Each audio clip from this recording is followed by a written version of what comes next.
5-10 minute. हाँ हाँ महाराज जी, राधे राधे। राधे राधे।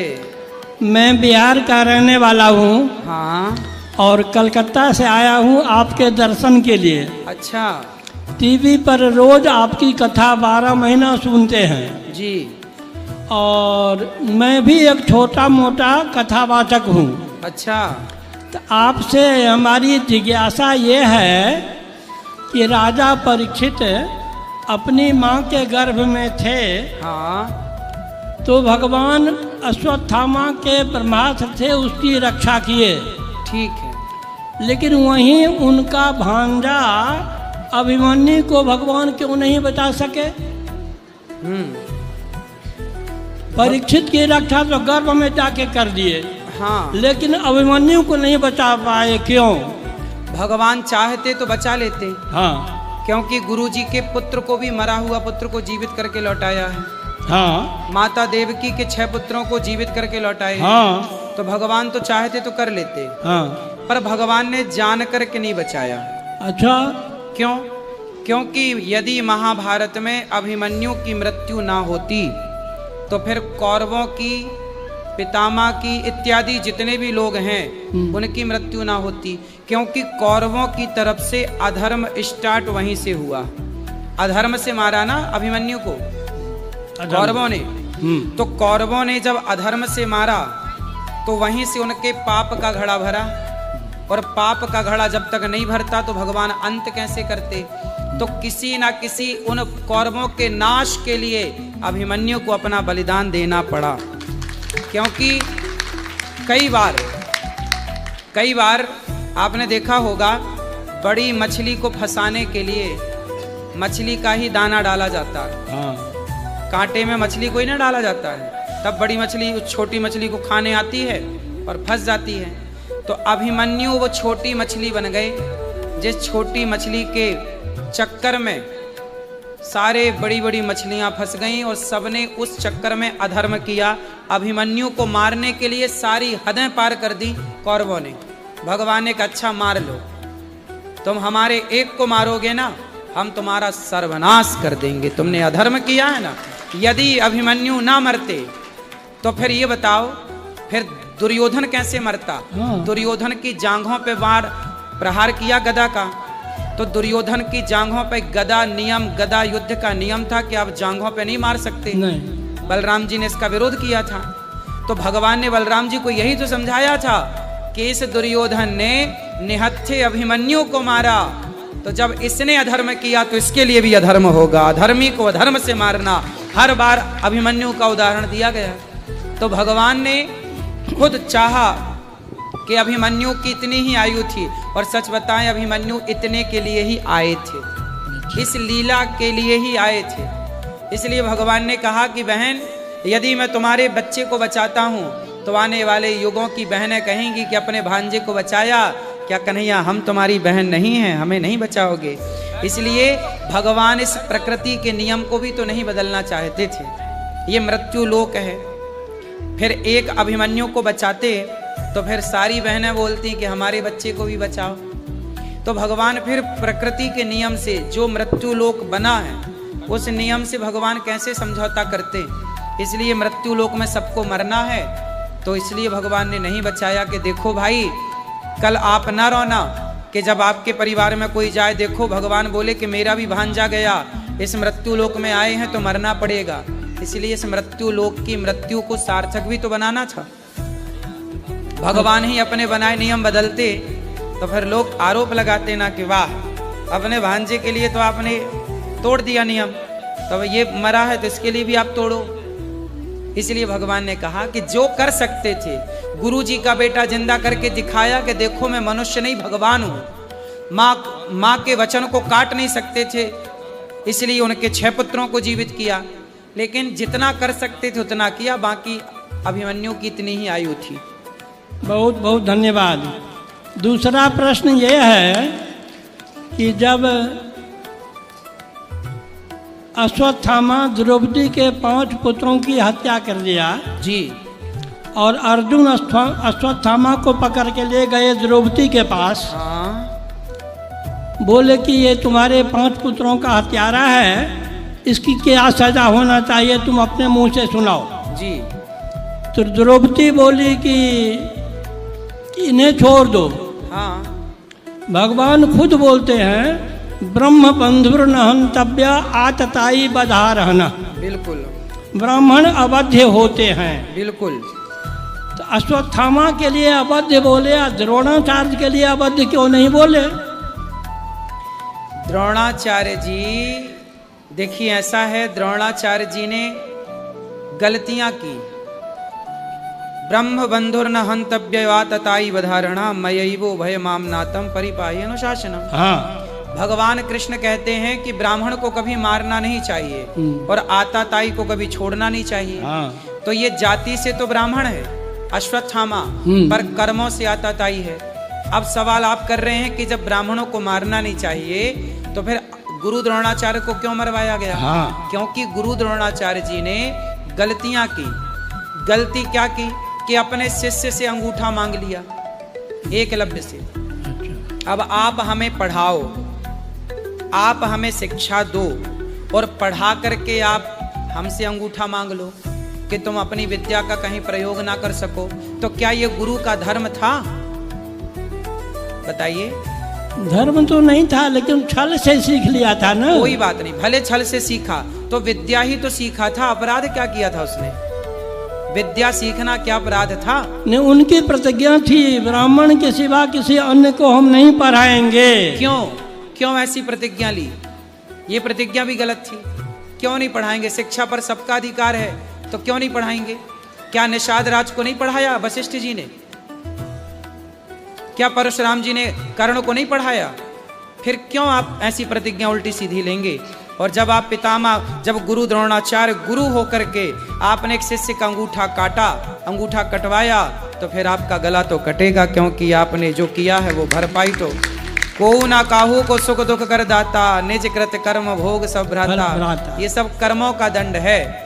गुरु द्रोणाचार्य ने जो कर्म किए, भरी सभा में द्रौपदी की जब साड़ी उतर रही थी तो वहां गुरु द्रोणाचार्य भी तो बैठे थे। क्यों नहीं सिर काट दिया दुशासन का? क्यों नहीं तलवार उठाई? आप तो विद्वान भी थे, आप तो योग्य भी थे, आपके बाणों का तो कोई मुकाबला भी नहीं कर सकता था। तो क्यों नहीं, आप गुरु थे तो क्यों नहीं अपनी चेली का तुमने रक्षा किया? भाई तुम्हारे शिष्य की बहू तो थी, तो गुरु तो पिता होता है, तो वो द्रौपदी इस रिश्ते से बहू लगी ना, पुत्र की पत्नी, पुत्र वधू लगी ना। तो पुत्र वधू की लाज लुट रही है और वो बुला भी रही है कि गुरु द्रोणाचार्य बचाओ। आप क्यों नहीं बचा रहे हैं? क्या वो धर्म था? तो अधर्म किया था, तो अधर्मी को अधर्म से मारना ही धर्म है। यही कृष्ण की नीति है। धन्यवाद। समझ में अच्छा, आ गई? तीसरा एक तो और है छोटा सा। हाँ हाँ अभी अभी आपने कहा हाँ कि गुरु कोई भगवान नहीं होते हैं, हाँ, मार्गदर्शक हैं। ठीक है। लेकिन श्लोक बनाने वाले श्लोक बनाए हैं कि गुरुर ब्रह्मा गुरुर विष्णु गुरुर्देवो महेश्वर, गुरु साक्षात पर ब्रह्म तस्मै श्री गुरुवे नमः। हाँ, साक्षात पर ब्रह्म क्यों बोला? इस श्लोक का अर्थ आप क्या करते हैं बताइए? हाँ? इस श्लोक का अर्थ आप कैसे करते हैं? हम ये करते हैं, अर्थ गुरु हमारे ब्रह्मा विष्णु शंकर के सदृश हैं और पर ब्रह्म के समान हैं। अब हम क्या अर्थ करते हैं सुनो। हाँ। गुरु कौन है? गुरुर ब्रह्मा, ब्रह्मा ही गुरु हैं। अच्छा। गुरुर विष्णु, हाँ। भगवान विष्णु ही गुरु हैं। गुरुर्देवो महेश्वरा, हाँ। साक्षात शिव ही गुरु हैं। गुरु साक्षात परब्रह्म, पार ब्रह्म परमात्मा श्रीमन नारायण ही हम सबके गुरु हैं। कृष्णम वंदे जगत गुरु। अब बात ये आई कि गुरु गोविंद दोऊ खड़े काके लागू पाए, बलिहारी गुरु आपने गोविंद दियो बताए। हाँ। ऐसा है कि एक बार क्या हुआ, गुरु और शिष्य दोनों खड़े थे, तभी गुरु जी के पास भगवान आए। तो अब भगवान भी आ गए और गुरु जी भी आ गए और चेला आया। अब चेला ने देखा भगवान जी भी खड़े और गुरु जी भी खड़े। चेला कंफ्यूज हो गया। चेला को लगा प्रणाम किसे करूं? तब गुरु जी ने कहा, तब भगवान ने कहा गोविंदियो बताए। भगवान ने कहा कि बेटा पहले गुरु जी को प्रणाम कर। क्योंकि इनके द्वारा तू मुझ तक पहुंचा है। अब ये बताओ, भगवान ने कहा कि पहला प्रणाम गुरु को करो, तो पहला प्रणाम तो गुरु को ही करना चाहिए। हमारी श्री संप्रदाय में पहला प्रणाम गुरु को ही होता है, दूसरा प्रणाम भगवान को होता है। हाँ। लेकिन गुरु भगवान से कम नहीं है, पर आप गुरु को भगवान भी तो नहीं कह सकते। हमारी संप्रदाय में ये भी तो कह सकते, ये भी है ना कि जैसे स्त्री सबको तो अपना पति नहीं कह सकती ना, तुम भी मेरे पति, तुम भी मेरे पति, ना, पति तो एक होगा ना। जब पति एक है, दो नहीं हो सकते। तो भगवान एको ब्रह्म द्वितीयो नास्ति, जब ईश्वर एक है तो फिर दूसरा कोई भगवान कैसे हो सकता है। भगवान तक पहुंचाने का एक रास्ता देते हैं गुरु। भगवान से कम, मैं भी अपने गुरु को भगवान से कम नहीं मानता, लेकिन भगवान तक पहुंचाने वाले गुरु जो हैं, भगवान अलग हैं, गुरु अलग हैं। लेकिन जब आप उस तत्व की दृष्टि से देखेंगे तो आप ठीक है कि वहां पहुंच गए, उस दृष्टि से देखा तो गुरु और ईश्वर को एक मान लिया। इसी चक्कर में फ्रॉड तो हो गए। बहुत सारे गुरु घंटाल अपने को ही भगवान कहने लग गए, अपनी पूजा करा रहे हैं। अब भगवान की पूजा कोई नहीं कर रहा, गुरु की पूजा कर रहे हैं। तो अब बताइए इनका उद्धार होगा? आजकल लोग गुरु के चक्कर में भगवान की पूजा नहीं कर रहे हैं। अब बताइए, नारद जी गुरु है, नारद जी ने मंत्र किसे दिया? ध्रुव जी के गुरु कौन है? नारद जी हैं। तो नारद जी जैसे गुरु मिले तो ध्रुव जी ने नारद जी के पांव तो पकड़े, मंत्र तो लिया, पर ध्यान भगवान का करके भगवान को पाए ना। क्या ध्रुव जी ने नारद जी को ही भगवान मान लिया कि आप ही भगवान हैं? जब ध्रुव जी नारद जैसे गुरु को पाकर के जब उन्होंने भगवान में मन लगाया, तो हम भी गुरु को पाकर के भगवान में ही मन लगाएं। सही है? सही है? हाँ, सही है। आप संतुष्ट हुए? हाँ, ठीक है। पूरे संतुष्ट हुए कि थोड़े? पूरा नहीं, पूरा संतुष्ट नहीं हुए। तो बताइए कैसे होंगे पूरे संतुष्ट? और हमारे जैसे बहुत जिज्ञासु लोग हैं ना, आप बताइए। ये लोग ही प्रश्न करना चाहते हैं। नहीं, आप और कर लीजिए। आप संतुष्ट नहीं हुए तो कर लीजिए, हम और समझाएं और कह दें आपसे। आपको क्या समझाएं, आप तो हमारे पिता तुल्य हाँ हैं। बताइए क्या पूछना है? अच्छा, तब तक में याद कर लेते हैं। अच्छा, गुरु जी राधे राधे। राधे राधे। आपको चरणों में कोटि कोटि प्रणाम जी। मेरा एक प्रश्न है हाँ, कि सनातन धर्म में मुक्ति क्यों चाहते हैं? हाँ, और मुक्ति अगर हम चाहें या मिल जाए तो फिर सनातन धर्म को रक्षा कौन करेगा? और गृहस्थ ही ना रहे तो भगवान अवतार कहाँ लेंगे? सही है। और संतों का बाजार ये चलेगा कैसे? गृहस्थ ही तो संत चलते हैं। अच्छा। गुरु महाराज के यहाँ हम आते हैं तभी तो हम एक साथ होते हैं। एक साथ हम कैसे जुटेंगे? तो हिंदुओं का रक्षा कैसे होगा? ये राष्ट्र की रक्षा कैसे होगा? देश की रक्षा कैसे होगा? इन अताइयों को कौन मारेगा? अगर योगी जी ना रहे, ना आवे, मोदी जी ना आवे, तो चाइना ठंडा होगा, पाकिस्तान ठंडा होगा, मुस्लिम राष्ट्र ठंडा होगा। मुस्लिमों का वध कौन करेगा? सही ये राक्षसों को कैसे मारा जाएगा? ये जितने इस्लाम धर्म के राक्षस हैं, आज बताइए जो हिंदू सनातन धर्म कितनी आदि धर्मों हैं और उस पर दबदबा बना रहा है। सही है। हम अगर मुक्ति पा लेंगे तो हिंदुओं का रक्षा, राष्ट्र की रक्षा, सनातन धर्मों की रक्षा है ना, संतों की रक्षा कौन करेगा? मुक्ति पाने के पहले इनको ही मुक्त करते चलेंगे ना, तो हो जाएगी रक्षा। कैसे चलेंगे हम अगर इनको ही मुक्त करेंगे पहले? मुक्ति पाते पाते जनसंख्या में कम हो गए। हमारा जनसंख्या तो सबसे अधिक होना चाहिए। 2 करोड़ का आयु है मेरा सनातन धर्म, और 350 बरस 250 बरस वाले कितने हो गए? 57 देश है। सही है। तो और हमरा कैठो है? हम तो कहते हैं आप सभी बुजुर्गों को अब तलवार उठा के शिवाजी बन जाना चाहिए। बिल्कुल तलवार उठाना चाहिए। हम क्षत्रिय हैं, राजपूत हैं, सोमवंशी हैं। हाँ हम अर्जुन के वंशज हैं। हाँ, तो हम आप लोगों अभिमन्यु को के शुरुआत वंशज हैं, करनी राजा चाहिए। परीक्षित सुनो, के वंशज हैं। जब आप बड़े बूढ़े आगे बढ़ेंगे तो हम बच्चे दौड़ेंगे बस। हाँ, इसलिए तलवार उठाना चाहिए। सही है। और मुक्ति नहीं पाना चाहिए। सही है। हमरा मत है तो जो चलो मुक्ति फिर ना कोई पाए। मुक्ति कैंसिल।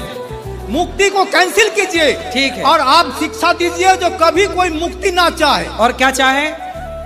जन्म ले, सनातन धर्म में जन्म ले, और हिंदू का धर्म ले, भारत में धर्म ले, जन्म ले, और सनातन धर्म की रक्षा करे, राष्ट्र की रक्षा करे। देखिए, मैं बात करता हूं मुक्ति की, ना तो मैं मरने के बाद की मुक्ति की बात नहीं करता। मैं बात करता हूं जीते जी मुक्ति। हम जीते जी मुक्त हों, हम संसार में रहते हुए भी संसार के विषयों में लिप्त ना हो, ये जीते जी मुक्ति है। उसका अर्थ हम लोग अलग सोच रहा है। हाँ, वो मुक्ति का मतलब भगवान में विलीन हो जाना। हाँ, वो प्रभु श्री कृष्ण में विलीन हो जाना। वो भी एक अलग मुक्ति, वो भी मुक्ति की परिभाषा है। पर मुक्ति की शुरुआत यहाँ से हो कि हम जीते जी सबसे मन हटाएं और अपने राष्ट्र के लिए लड़ें। हाँ। भगवान कृष्ण ने भी अर्जुन को यही कहा, ए अर्जुन उठा अपना गांडीव और इनको मार देना ही तेरा धर्म है, मार। हाँ। और एक और प्रश्न है। हाँ। कि राम को तो पहचान नहीं पाए, वो कैसे उनको हम भगवान माने? कौन नहीं पहचान पाया? वो परशुराम। परशुराम जी नहीं पहचान पाए। कहाँ? तो तलवार क्यों उठाए? ऐसा है ना, परशुराम जी ने पहचान सब लिया, समाज पहचान पाए, इसके लिए लीला थी। अब माता सती कह रही हैं कि ये भगवान होते तो खुद के पत्नी को ढूंढ ना लेते कि रावण ले गया है। अब माता सती शंकर जी की पत्नी को हो गया भ्रम कि ये भगवान नहीं हो सकते। शंकर जी ने कहा ये भगवान राम हैं। बोले भगवान होते तो काहे कह रहे हैं हे खगमृग हे मधुकर श्रेणी तुम देखी सीता मृग नैनी, ये भगवान नहीं है। माता सती परीक्षा लेने चली गई राम जी की और परीक्षा में फेल होके आ गई। यदि माता सती को भ्रम ना होता तो आज तक संसार के प्रत्येक व्यक्ति को भ्रम होता। इसलिए माता सती को भ्रम हो गया कि इनके भ्रम को दूर कर दिया जाएगा तो आने वाली पीढ़ी किसी को भ्रम नहीं होगा कि राम मनुष्य है कि भगवान है। इसलिए परशुराम जी को भ्रम हो गया, इसलिए हो गया, लीला थी वो, ताकि समाज पहचान जाए कि ये राम मनुष्य नहीं है, भगवान है। यदि परशुराम जी को संदेह ना होता तो लोग कहते वाह आप कैसे कह रहे हैं कि राम भगवान है। फिर आप प्रमाण मांगते कि राम भगवान है, तो क्या प्रमाण होता? अभी ये प्रमाण है कि परशुराम जी को भगवान ने अपनी भगवत्ता दिखाकर सिद्ध कर दिया कि देखो मैं भगवान हूं। तो वो लीला प्रकट करनी थी ना। और नाक काटा गया था। हाँ, ये लक्ष्मण के द्वारा या शूर्पणखा को, तो नाक ढक करके चलती है। आज क्या बुर्का लगाती है वही उसी का वंशज है क्या? ऐसा कहते हैं कुछ लोग, लेकिन शूर्पणखा देखो, शूर्पणखा भी थी तो हिंदू। हाँ थी तो हाँ हिंदू थी। हिंदू थी, ब्राह्मण की बहन है, रावण हाँ, ब्राह्मण हिंदू है। ही थे। और हिंदू सारी जिंदगी सारे जन्म सनातनी ही रहेगा, वो कभी वो नहीं हो सकता जो आप कह रहे हैं। वही शूर्पणखा अगले जन्म में कुब्जा बन करके आई, और कुब्जा बन करके आई और कृष्ण को पाया। अच्छा, शूर्पणखा की गलती ज्यादा नहीं थी, वो राम को प्यार करती थी। और राम को प्यार करना गलत है क्या? नहीं। तो शूर्पणखा बस उद्देश्य तो गलत था। क्या उद्देश्य? मीराबाई भी तो पति के भाव से भजती थी, क्या गलत था? जाकी रही भावना जैसी प्रभु मूरत देखी इतने तैसी। भगवान को तो आप किसी भी भाव से देखिए। राम तो पुरुषोत्तम राम थे, एक पत्नी थी। हाँ। दूसरी पत्नी को कैसे स्वीकार कर? नहीं, वो स्वीकार नहीं करते, लेकिन उस शूर्पणखा का भी तो भाव गलत नहीं था। राम ने नहीं स्वीकार किया, लेकिन शूर्पणखा जैसी अन्य स्त्रियां राम को पति भाव से देखें, इसमें बुराई क्या है? तो शूर्पणखा बाद में, इसलिए तो भगवान ने कुब्जा बना के उसे स्वीकार किया कि तुम्हारी इच्छा थी मुझे पति रूप में पाने की। तो भगवान ने फिर बाद में दर्शन दिया उसको, उसके मनोरथ को पूरा किया भगवान ने कुब्जा को। तो वो कुब्जा ही पिछले जन्म की शूर्पणखा है, सनातनी है ना। शूर्पणखा भी, इसलिए वो सनातनी ही रहेगी।